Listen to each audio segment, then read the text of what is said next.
ધર્મલોકમાં આપ સૌનું હૃદયપૂર્વક સ્વાગત છે અને આજે આપણે એક અત્યંત મહત્વપૂર્ણ વિષય પર ચર્ચા કરવા જઈ રહ્યા છીએ, જે ખાસ કરીને મકર રાશિના જાતકો માટે છે।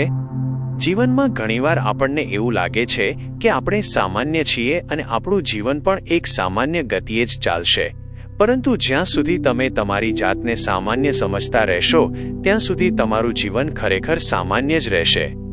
સૌથી પહેલા તમારે તમારી પોતાની કિંમત સમજવી પડશે, કારણ કે ઈશ્વરે દરેક મનુષ્યને એક ખાસ ઉદ્દેશ્ય સાથે આ પૃથ્વી પર મોકલ્યો છે। તમારે તમારા આત્મા પર વિશ્વાસ કરવો પડશે અને જ્યારે તમે આ આત્મવિશ્વાસ કેળવી લેશો ત્યારે તમે જોશો કે આખી દુનિયા તમારી તરફ જોવાની દ્રષ્ટિ બદલી નાખશે। મે 2026નો આ મહિનો મકર રાશિના મિત્રો માટે કેવો રહેશે તે વિશે આપણે ખૂબ જ ઊંડાણપૂર્વક અને વાસ્તવિકતાના આધારે વાત કરીશું। આપણે અહીં કોઈ ખોટી આશાઓ કે અતિશયોક્તિભરી વાતો નથી કરવી, પણ ગ્રહોની જે સ્થિતિ છે અને તેની તમારા જીવન પર જે અસર થવાની છે તેના વિશે સચોટ માહિતી મેળવીશું। આ મહિનામાં ગ્રહોનું ગોચર અને તેમની દ્રષ્ટિ તમારા સ્વાસ્થ્ય, શિક્ષણ, પ્રેમ સંબંધો, વૈવાહિક જીવન અને કરિયર પર કેવી અસર કરશે તે સમજવું ખૂબ જરૂરી છે। આ વિશ્લેષણ તમારી ચંદ્ર રાશિ પર આધારિત છે અને તેમાં ગ્રહોની ગણતરી ખૂબ જ ચોકસાઈથી કરવામાં આવી છે, જેથી તમને સાચું માર્ગદર્શન મળી શકે। આ મહિનામાં તમારા રાશિના સ્વામી શનિદેવ ત્રીજા ભાવમાં મંગળ સાથે બિરાજમાન છે અને બીજા ભાવમાં રાહુની હાજરી છે। ચોથા ભાવમાં સૂર્ય, મંગળ અને બુધનો પ્રભાવ જોવા મળશે, જ્યારે શુક્ર પંચમ ભાવમાં સ્થિત છે। ગુરુ મહારાજ તમારા છઠ્ઠા ભાવમાં છે અને કેતુ આઠમા ભાવમાં બિરાજમાન છે। સૌથી પહેલા આપણે તમારા સ્વાસ્થ્ય વિશે વાત કરીએ, કારણ કે જો શરીર સાથ આપશે તો જ તમે જીવનના બીજા ક્ષેત્રોમાં સફળતા મેળવી શકશો।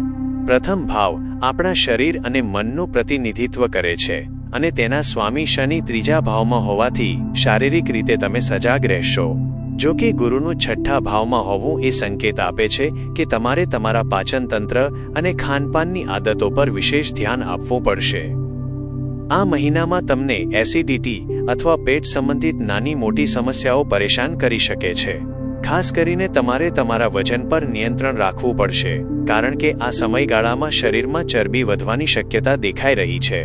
ક્યારેક તમને એવું લાગશે કે તમને ખૂબ ભૂખ લાગે છે તો ક્યારેક જમવાની જરાય ઈચ્છા નહીં થાય। આ અનિયમિતતા તમારા સ્વાસ્થ્ય પર અસર કરી શકે છે। 11 મે સુધી મંગળ અને શનિની યુતિને કારણે પગમાં દુખાવો અથવા અચાનક થાક લાગવાની અનુભૂતિ થઈ શકે છે, પરંતુ ગભરાવાની જરૂર નથી, કારણ કે આ સ્થિતિ ટૂંકા ગાળાની છે। યોગ્ય આહાર અને થોડી કસરત તમને આ સમસ્યાઓમાંથી મુક્તિ અપાવી શકે છે। શિક્ષણ જગત સાથે જોડાયેલા મકર રાશિના વિદ્યાર્થીઓ માટે પંચમ ભાવમાં શુક્રની ઉપસ્થિતિ ખૂબ જ આશાસ્પદ છે। 14 મે સુધીનો સમય તમારા માટે સુવર્ણકાળ જેવો સાબિત થઈ શકે છે। જો તમે કોઈ નવી સંસ્થામાં એડમિશન લેવા માંગતા હોવ અથવા કોઈ ખાસ વિષયમાં નિપુણતા મેળવવા માંગતા હોવ તો 14 મે પહેલાના દિવસો શ્રેષ્ઠ છે। તમારી એકાગ્રતા વધશે અને તમે જે પણ વાંચશો તે તમને લાંબા સમય સુધી યાદ રહેશે। જો કે 14 મે પછી જ્યારે શુક્ર રાશિ પરિવર્તન કરીને છઠ્ઠા ભાવમાં જશે ત્યારે તમારે અભ્યાસમાં થોડી વધુ મહેનત કરવી પડશે અને મનને ભટકતું અટકાવવું પડશે। સોશિયલ મીડિયા અથવા અન્ય મનોરંજનના સાધનો તમારા અભ્યાસમાં ખલેલ પહોંચાડી શકે છે, તેથી તે સમયે તમારી શિસ્ત જ તમને સફળતા અપાવશે। જે લોકો સ્પર્ધાત્મક પરીક્ષાઓની તૈયારી કરી રહ્યા છે તેમણે મહિનાના પૂર્વાર્ધમાં પોતાની પૂરી તાકાત લગાવી દેવી જોઈએ, કારણ કે ગ્રહોનો સાથ ત્યારે તમને વધુ મળી રહ્યો છે।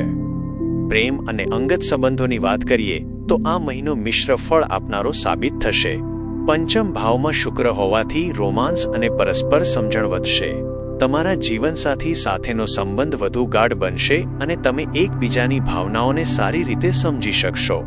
જો કે 14 મે પછી શુક્ર અને ગુરુની યુતિ છઠ્ઠા ભાવમાં થવાથી સંબંધોમાં થોડો તણાવ આવી શકે છે। ખાસ કરીને 14મી 25 મે વચ્ચેના સમયગાળામાં નાની નાની વાતોમાં દલીલો કરવાનું ટાળજો। ક્યારેક અહંકાર અથવા ગેરસમજને કારણે પ્રિયપાત્ર સાથે અંતર વધી શકે છે। જો તમે સંયમ રાખશો અને સામેની વ્યક્તિની વાત શાંતિથી સાંભળશો તો આ તબક્કો પણ સરળતાથી પસાર થઈ જશે। લગ્નજીવનની વાત કરીએ તો મકર રાશિના જાતકો માટે સપ્તમ ભાવના સ્વામી ચંદ્ર છે, જે ખૂબ જ ગતિશીલ ગ્રહ છે, જ્યારે તમારા રાશિના સ્વામી શનિ ખૂબ જ ધીમી ગતિએ ચાલનારા ગ્રહ છે. આ વિરોધાભાસી સ્વભાવને કારણે વૈચારિક મતભેદો ક્યારેક જોવા મળી શકે છે. 11 મે સુધી તમારા સ્વભાવમાં થોડો ગુસ્સો અથવા ઉગ્રતા આવી શકે છે, જેના કારણે ઘરમાં અશાંતિ ન થાય તેનું ધ્યાન રાખજો. તમારા જીવનસાથી પર તમારું પ્રભુત્વ જમાવવાની કોશિશ ન કરો, પણ તેમની સાથે મિત્રતાપૂર્ણ વ્યવહાર રાખો. તમારા નસીબ અને કરિયરની વાત કરીએ તો ભાગ્યસ્થાનના સ્વામી બુધ છે, જે આ મહિનામાં ખૂબ જ સારી સ્થિતિમાં છે. ખાસ કરીને 15 મે પછી તમારું નસીબ જોર કરશે. તમે જો શેરબજાર, ટ્રેડિંગ અથવા કોઈ નવું રોકાણ કરવા માંગતા હોવ તો 15 મે પછીનો સમય ખૂબ જ અનુકૂળ રહેશે. તમારા દ્વારા લેવામાં આવેલા નિર્ણયો તમને આર્થિક લાભ અપાવી શકે છે. કરિયરના ક્ષેત્રમાં શનિની 3જા ભાવમાં હાજરી તમને મહેનતુ બનાવશે, પરંતુ ક્યારેક તમે થોડા મૂડી બની જશો. જ્યારે તમારું મન કામમાં લાગશે ત્યારે તમે કલાકોનું કામ મિનિટોમાં કરી નાખશો, પણ જ્યારે મન નહીં હોય ત્યારે નાનું કામ પણ તમને બોજ લાગશે. કાર્યસ્થળ પર તમારા શત્રુઓ માથું ઊંચકી શકે છે, પણ તમારી બુદ્ધિ પ્રતિભાથી તમે તેમને પરાજિત કરી શકશો. વેપારના દૃષ્ટિકોણથી આ મહિનો સર્વશ્રેષ્ઠ છે. આવકના નવા સ્ત્રોત ઊભા થશે અને જૂના અટકેલા નાણાં પરત મળવાની શક્યતા છે.